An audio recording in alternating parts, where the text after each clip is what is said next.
Hello everyone and welcome back to Red Room Stories. I know many of you tune into these tales to help you drift off to sleep. So before we settle in, I'd love for each of you to leave a comment sharing where in the world you're listening from. And if you're enjoying the episodes, don't forget to like and subscribe to the channel. Now let's get comfortable, relax, and begin.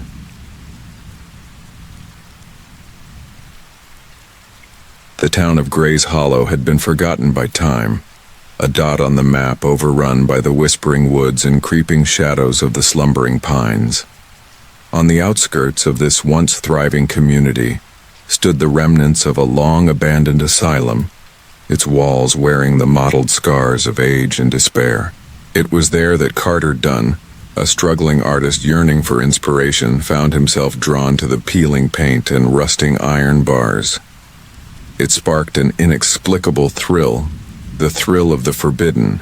Something primal stirred within, beckoning him to delve deeper into the wretched past of a place where tormented souls once languished. Carter had moved to Gray's Hollow, seeking solitude to work on his art, fleeing from the expectations of family and the oppressive weight of societal norms. Yet, as he lugged his supplies through the forlorn streets, the air thick with scent of damp earth and decay, he felt an unsettling presence, a watchful eye lurking just beyond his vision. Each creak of a nearby shutter, each rustle in the underbrush, pulled at the frayed edges of his mind, seeding his thoughts with a growing unease. The townsfolk, too, had a peculiar way of looking at him, their gazes lingering a beat too long, as if they were measuring his worth against a ledger of dark history. Determined to capture the essence of madness in his paintings, Carter embarked on a solitary expedition into the asylum. The sun struggled to invade the gloom that choked the entryway. Shadows slinked along the cracked floor, merging with the remnants of a horrifying past. Dust motes danced lazily in the stale air, tinged with the spectral echoes of anguished cries. Each room he explored bore witness to memories long buried, his fingers trailing along discarded medical instruments, faded photographs, and rough-textured walls as if searching for connection through the decay. It was in the heart of the asylum that he stumbled upon the faded journal of Dr. Lyle Monroe, a psychiatrist whose radical methods had earned both infamy and reverence. The entries were a jumbled mess of scientific fervor and delusional ramblings. The last pages, however, were a chilling crescendo of paranoia, detailing his descent into another realm, a void where reality twisted like a gnarled root. As Carter immersed himself in the doctor's spiraling descent, he felt an irresistible compulsion rising within him, as though Dr. Monroe himself were guiding his hand, urging him to unlock the asylum's most sinister secrets. Days faded into nights, and the lines between Carter's waking life and his visions blurred. His dreams became tumultuous, filled with fragmented images of the tormented faces from the asylum's past, pleading for release, their hollow eyes burning brightly against the encroaching darkness. In the fragile veil of sleep, whispers of deranged laughter reverberated through the corridors of his mind, painting the night in shades of paranoia and fear. He pulled at the threads of his sanity as he painted, each stroke thickening the air with a palpable tension, draping the sanctuary of his rural retreat in an oppressive gloom. The whispers intensified, morphing into a cacophony of anguish and despair, revealing the asylum's darkest horrors. As he delved deeper into his art, he began constructing grotesque sculptures from remnants unearthed during his explorations, twisted metal, shards of glass, and fragments of a long-lost humanity. His once vibrant canvases darkened, teeming with anguished figures, their forms melting into the shadows as if the asylum itself recoiled in disgust. He could sense the asylum's pulse, each heartbeat echoed in the bleached walls thrumming against his chest, converting his obsession into dread. In a moment of desperation, desperate to escape the fetid air swaying around him. Carter sought counsel from the few townsfolk willing to speak. They told tales of craft gone awry, of those who ventured into the asylum never to return, drawing him deeper into its web of hauntings. They spoke of a binding ritual, of an entity that thrived on creativity fueled by despair, imprisoned for eons within the asylum's malodorous walls, a demon of inspiration and anguish, hatching in the sanctity of tragedy. Just when Carter thought he could escape, he felt its cold grip tightening around him, entwining his very being. Paranoia wore him down, fracturing his mind so that reality twisted like shadows across his floorboards. Hallucinations seeped into his waking hours. The faces he painted turned their lifeless suggestions on him, urging him toward the sanguine void he had inadvertently opened. The veil separating art and artist began to thin, each brushstroke drenching him in a chilling sensation of martyrdom. He would not just portray the agony of the asylum, he would become one with it, the conduit of its cursed legacy. Then, one cursed night under the bloated moon, a wretched urge compelled him once more back to the asylum, where fog curled thickly around the entrance like a shroud. Inside, the air hummed with an electric wrongness that clawed at his gut, drawing him toward the wretched chamber where Dr. Monroe had conducted his final ruinous experiment. There, woven into a tapestry of suffering, he would uncover the truth. But the truth was not one of salvation. The wall seemed to close in, the shadows thickening into tangible arms, pushing him further into a depraved reverie. As he stood in the doctor's moth-eaten chamber, Carter felt his mind splintering amid the resonance of anguished cries echoing against the walls. With trembling hands, he turned pages in the journal to face a revelation both horrific and surreal, the truth of Dr. Monroe's legacy.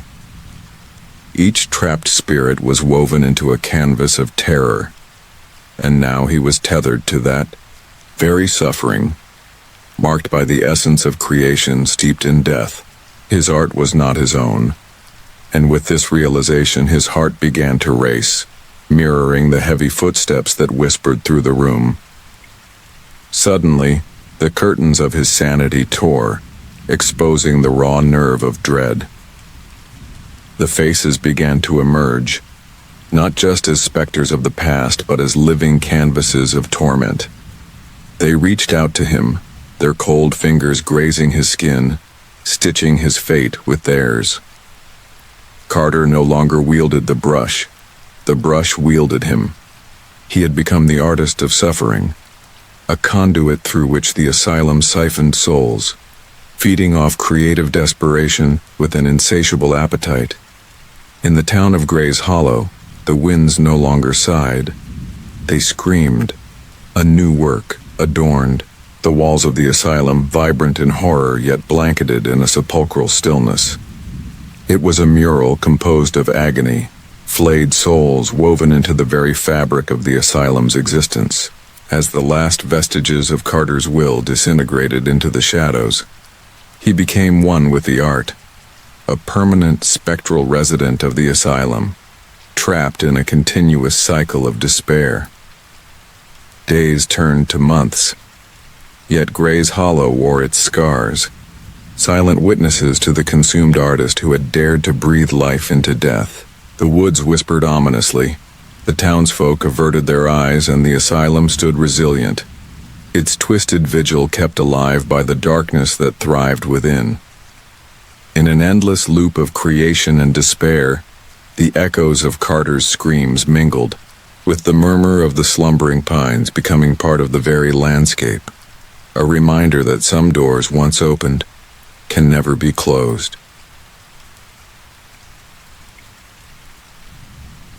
It began on a day that felt stolen from summer, the sweltering heat thickening the air like molasses. A swirling storm loomed on the horizon, dark clouds churning with a sinister energy. Max, a freelance photographer seeking to escape the suffocating, routine of urban life, felt drawn to the forlorn whispers of Eldergrove, a forgotten town swallowed by the encroaching woods. The townsfolk had vanished years ago, their homes now crumbling relics of a life lost, and tales of unexplainable phenomena lingered like shrouded specters. He knew the risks, but the need to discover something real, something raw, ignited a fire in his chest.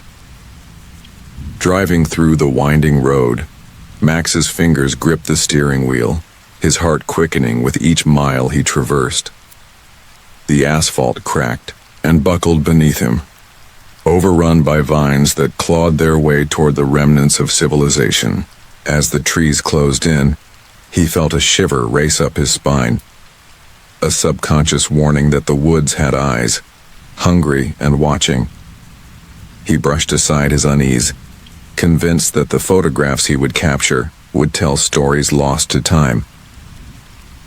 In front of him lay a sign. The letters faded and warped beyond recognition, almost swallowed whole by nature. Upon entering Eldergrove, the air shifted.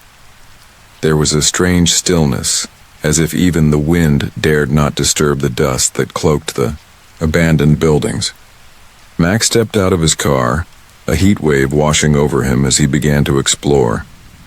He peered into shattered windows, the glass glinting like jagged teeth in the dim light. Each house told its tale of sudden departure, toys left strewn in the yards, rusting cars slowly sinking into the earth.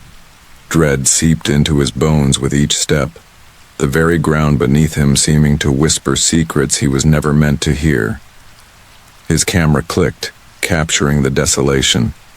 Yet with every shutter sound, a coldness enveloped him, prickling his skin. The scent of mildew and decay hung heavy, laced with an undercurrent of something more grotesque, an odor as though something ancient had festered and given way to rot. As he ventured deeper, he spotted a strange symbol etched into the bark of a colossal oak, a spiral with countless points radiating outward, pulsating like a heartbeat. Goosebumps rose on his arms. It was a mark of warning or invitation, perhaps both. Max felt an electric jolt of passion mingling with dread. This was what he had come to capture. He raised his camera to document the symbol, but as he focused the lens, an echo of laughter rang out, fleeting and high, slicing through the heavy silence. Startled, he turned, expecting to see another curious wanderer, but the only witnesses to this spectacle were shadows that danced teasingly out of reach. A lump formed in his throat as he shook it off, attributing the sound to his imagination, the byproduct of isolation. Hours dwindled into twilight as the sun sank, casting a crimson hue that drenched the town in an eerie glow. The shadows deepened, stretching across the ground like dark fingers. Pain stabbed through Max's stomach. He realized he was alone, utterly isolated in this ghostly town. He decided to head back to his car, but the landscape became a labyrinth, an inescapable maze of darkness. The paths twisted and turned, trees leaning in, suffocating him within their canopy. Each rustle in the brush sent his heart racing, twisting paranoia taking hold. Finally, guided by fading daylight, he stumbled upon a tumble-down church at the town center. The door creaked as he entered, a rush of cold air greeting him like a whispered warning. Inside, remnants of tattered pews and a cracked altar suffocated under the weight of dust. A heavy tapestry hung behind the altar, depicting a once vibrant scene of community and joy, now faded and surreal, blood red dripping from the mouths of smiling figures. It was then that Max noticed a series of old photographs lining the walls, each depicting townsfolk in varying poses of despair, etched deep into their features. His breath hitched in his throat as he examined them closely. Familiar faces for a fleeting moment, ineffectual remnants of lives that once thrived. Each image seemed to watch him, tears of desolation forming one final confession within their eyes. Suddenly he felt the stirrings of despair clawing at his own heart, an insatiable longing to understand why they were gone.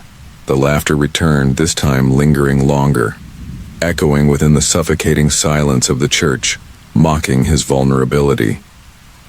Panicking, Max stumbled backward, knocking over a stack of rotting hymn books. As they tumbled onto the floor, a rumbling sound crescendoed from the depths of the earth like a groan of awakening. The very ground beneath him trembled, and the church's walls began to ripple, bending with a grotesque flexibility, as though the reality around him was being pulled apart. He sprinted for the door, a primal fear igniting his every ounce of strength. But the threshold morphed into a shifting maze, bars of darkness locking him in place. The laughter rose, mingling with an anguished harmony that reverberated through the walls. Max felt the presence of the townsfolk closing in, their faces twisted in torment and rage, unrecognizable entities caught in eternal unrest. He rushed to the altar, seeking refuge, desperately praying for release.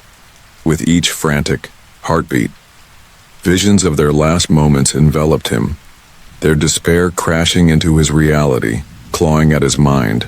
He was becoming one of them, trapped in a cycle of grief. As he clutched his camera, his vision blurred. The spiral symbol flashed violently in his mind, distorting everything he thought he knew. A door to a darker truth that churned beneath the surface of the town. With a scream threatening to rupture from his lips, he aimed the lens, not for artistry, but as an act of defiance. The haunting laughter crescendoed into a cacophony of anguished screams, drowning in an ocean of despair as he pressed the shutter. In one final gasp, the piercing sounds stopped, replaced by silence that enveloped him like a suffocating shroud.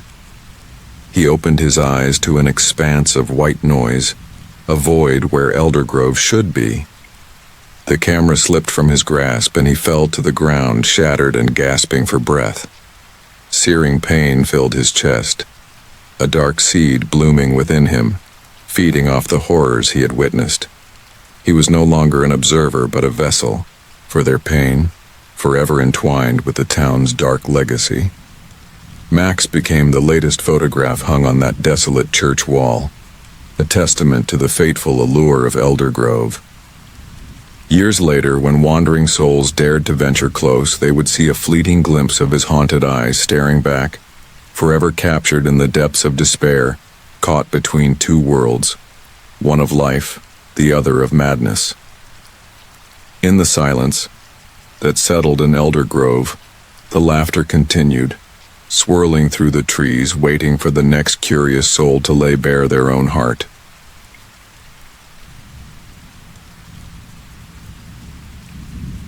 The air was thick and acrid when Janelle stepped off the bus and onto the cracked pavement of the long-abandoned roadside diner. Its once vibrant red and white paint was peeling like sunburned skin, the signs sagging under the weight of years, each letter rusted and faded, whispering secrets of a past that lingered like a bad dream. Janelle had come seeking clarity, a retreat from the noise of her life, a sanctuary where she could confront the memories that clung to her like a second skin, specifically the loss of her younger sister Lily, who had vanished in this very stretch, a forgotten highway 6 years ago. The locals had grown cold to the mention of her name, just like the walls of the diner, and now each step she took was filled with an unbearable sense of isolation and dread. The diner was dark inside, the only light filtering through grimy windows, casting flickering shadows that danced across banquettes riddled with stains and tears. The counter was lined with dusty coffee cups, forgotten as if a deceptive moment in time had ensnared the place in its grip. Janelle felt a shiver crawl down her spine as she entered. The atmosphere prickled with a static sensation, making her hair stand on end. as if unseen eyes were watching her every move. The air was stale, imbued with a mix of mold and something sharp, perhaps despair, clinging heavily to the walls.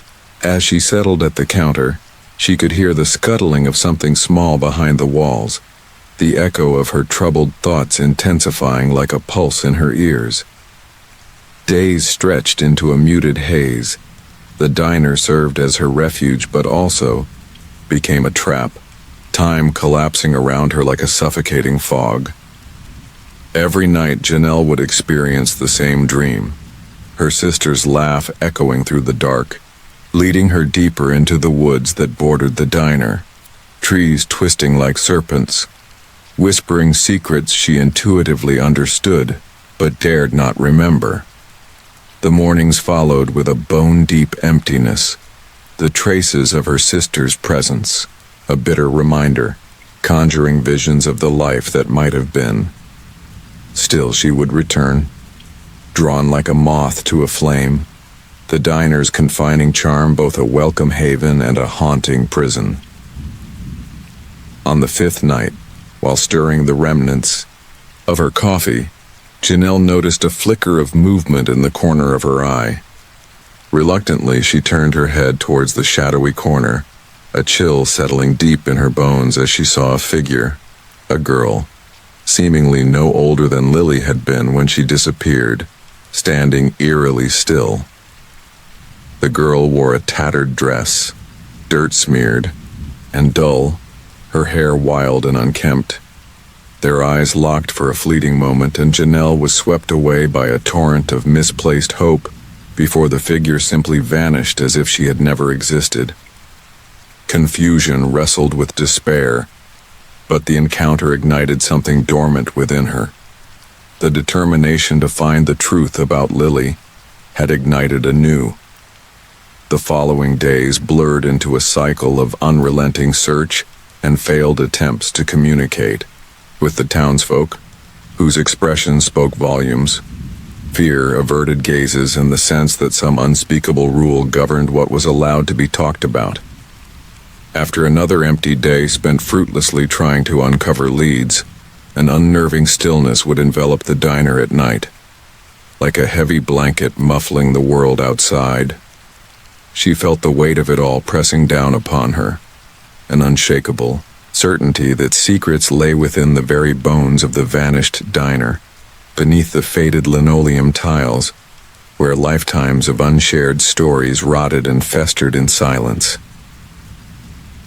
One evening, the diner was unusually quiet, and Janelle felt a compulsion to explore its depths. She slipped beyond the counter and down a narrow, dimly lit hallway that led to an old storage room. The air grew colder as she opened the door, a stench of decay assaulting her senses. Old, broken furniture lay haphazardly strewn about like the remnants of forgotten lives, and in the far corner, a rickety door one against the wall adorned with rusted chains that cried out for release. Driven by an insatiable curiosity, she pried it open, cringing as the rusty hinges squealed. Beyond lay a dark staircase spiraling into an abyss of hidden horrors. With each step down, the air thickened further, the oppressive darkness enveloping her like a shroud. An irrational fear mingled with an undeniable sense of purpose as she descended deeper into the suffocating gloom. At the bottom, the fetid smell of earth and moss twisted her stomach, but the noise of whispering voices captured her, curling around her mind with seductive familiarity. They seemed to hint at long-lost memories, coaxing her to remember that which her mind had concealed. A buried truth alive with pain she had long ignored. Soon the whispers transformed, rising in volume and becoming shrill echoes of Lily's laughter intermixed with wails from the depths of despair. Janelle's heart raced as she realized this cacophony was alive, a chorus calling her deeper into the darkness. There, at the end of a passage that twisted into an eerie corkscrew, she found a small, dirt-encrusted room, its focal point a murky puddle reflecting nothing but shadows. But it was the ground surrounding it that horrified her. the ground alive with decay, flattened rocks and the remnants of distant lives entangled with roots, a burial ground forgotten by time. Panic surged as realization washed over her. This was where they came, the lost children, the ones never meant to be found. The room surged with energy, oppressive and electric, and suddenly, Janelle was not alone. Shadows danced against the walls, morphing into grotesque shapes elongated and reaching. Frantic, she stumbled back, reclaiming pieces of her past, the errors she had made seeping into her thoughts. Those quiet moments of doubt when she felt she could have saved Lily, when she had let fear dictate her silence. The whispers now morphed into accusations, hissing in a language she almost understood, each syllable an indictment against her failure. She felt her grip on reality slipping as if she were slipping into the depths along with the darkness itself. In that moment, the shadows coalesced, forming into shapes resembling children, their faces obscured, yet strangely familiar. The realization hit her like a violent wave. These were the lost, the ones she failed to save, just like Lily. The echoes whispered truths that wrapped around her heart, intoxicating and suffocating all at once. As the shadows advanced, suffusing the darkness, with a palpable hunger, Janelle realized the true horror of her quest. She had returned only to fulfill the cycle, to join the throng of missed and forgotten souls, forever trapped in the remnants of their desolation. With one final scream that echoed through the bowels of the earth, Janelle felt the pull of the darkness take her, enveloping her completely, suffocating her pain and memories, ensuring she would never again walk the surface. The diner above fell silent, forgotten by the world, standing empty like a grave marker for those lost to time. And in the years that followed, no trace of its light remained. The laughter of children faded into the whispering trees and darkened pathways, leaving nothing behind but the echo of hope fraudulently wearing its mask, forever waiting in the shadows for the next soul brave, or foolish, enough to seek shelter within.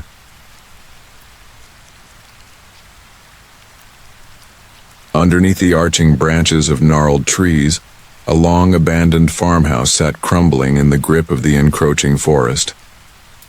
Ivy clung to the peeling paint like desperate fingers, pulling apart the decaying timber.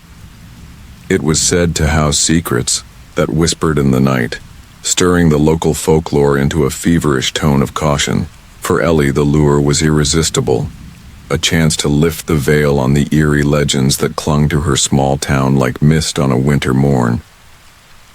The sun dipped behind the horizon, bleeding its last light across the sky, but its signal did little to deter her. She had always been drawn to the dark corners of existence, seeking what lay beyond the mundane. Ellie was no stranger to fear. She had wrestled with shadows since childhood. Growing up in a fragmented family, she often found solace in stories of fables and haunting tales, allowing her imagination to fill the gaps left by her father's absence and her mother's increasing detachment. The urge to uncover the truth behind the mysterious farmhouse grew with her like a vine, coiling around her thoughts, demanding attention. By the time she stepped over the threshold of the house, moonlight had draped its ethereal glow across the decrepit rooms within. A cold gust swept through the house as she pushed open the heavy wooden door, the creak echoing like a mournful cry. Dust motes danced in the pale light, and the air was thick with the smell of damp earth and mildew. Her heart pulsed with anticipation, a rhythm she could almost hear above the silence, which settled like a heavy fog in her ears. As she stepped further inside, the floorboard beneath her groaned as if the house itself were awakening to her presence. This was a house that had seen sorrow. She could feel it in the suffocating weight of forgotten memories pressing against her chest. Moving deeper into the gloom, she brushed her fingers along the walls, their texture rough and uneven, as if they held remnants of the lives that once thrived here. A shadow darted at the edge of her vision, almost imperceptible, as if the house were alive and watching her. Dismissing it as a trick of the mind, she began to explore the remnants of family photographs, their faces blurred and faded over time. One photo, in particular, caught her eye. A girl with hollow eyes and an enigmatic smile, an unsettling echo of her own reflection. A shiver crawled down her spine as she turned away quickly, the weight of the air pressing heavily against her. A loud thump from upstairs startled her. The sound reverberated through her bones, pricking her skin with a cold sweat. Compelled by a mix of terror and curiosity, she climbed the staircase, her footsteps muted on the worn steps. The second floor bore the brunt of abandonment. The air was stale, thick with a sense of finality.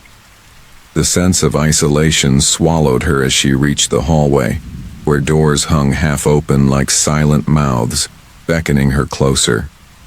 Each step echoed, a drumbeat of dread as she approached the door at the end of the hall, marked by shadows that breathed with a will of their own.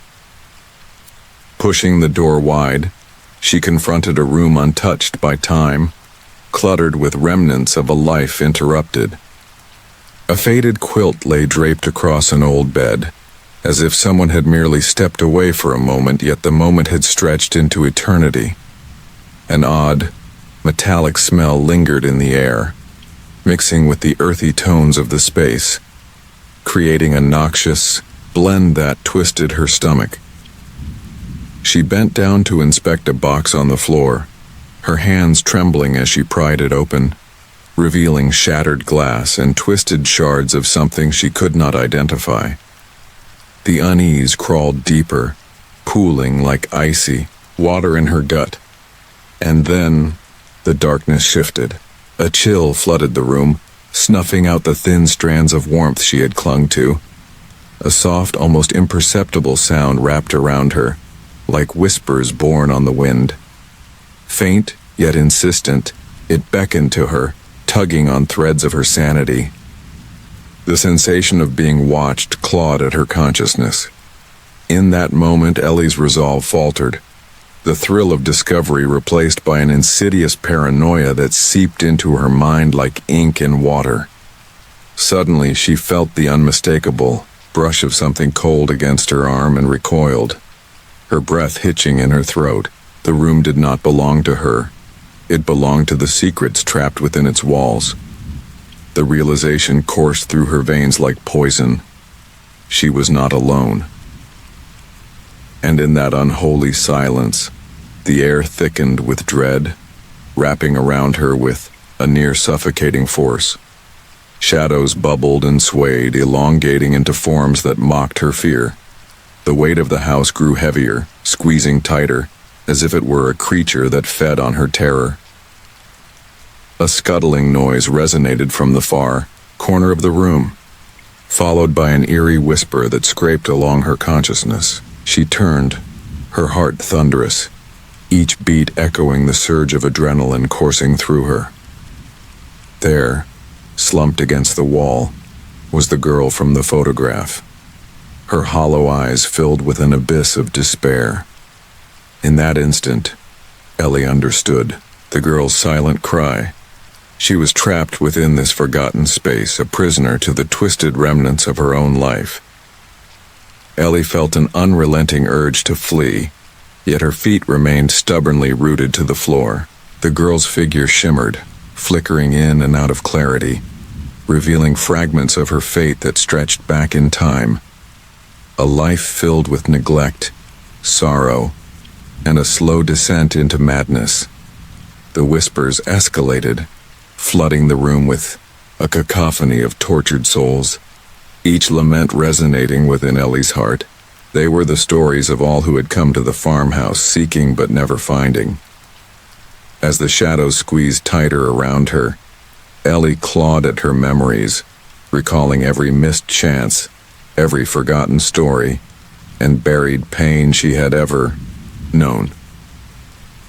Time began to warp, stretching into surreal spectrums of grief and joy, and Ellie found herself slipping into the same darkness that had claimed the girl. The house was alive, a sinister entity that thrived on despair, entwining her destiny with its own. In that moment of revelation, the walls shimmered, shifting to encompass the remnants of Ellie's past, mingling with the girl's anguish in a grotesque symbiosis.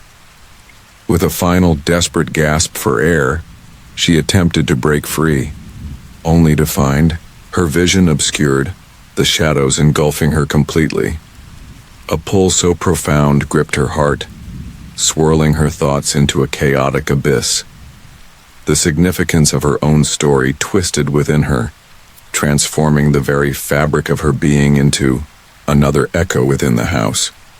As darkness enveloped her entirely, Ellie's last shred of identity dissolved into the whispers, becoming one with the imprisoned souls. When dawn finally broke, the farmhouse stood silent and untouched, the sounds of the past fading like smoke in the morning light. The girl with the hollow eyes was gone, and the shadows resumed their vigil, patient and unyielding, their hunger unsated as they await the next curious seeker to wander too close to the darkness tethered within.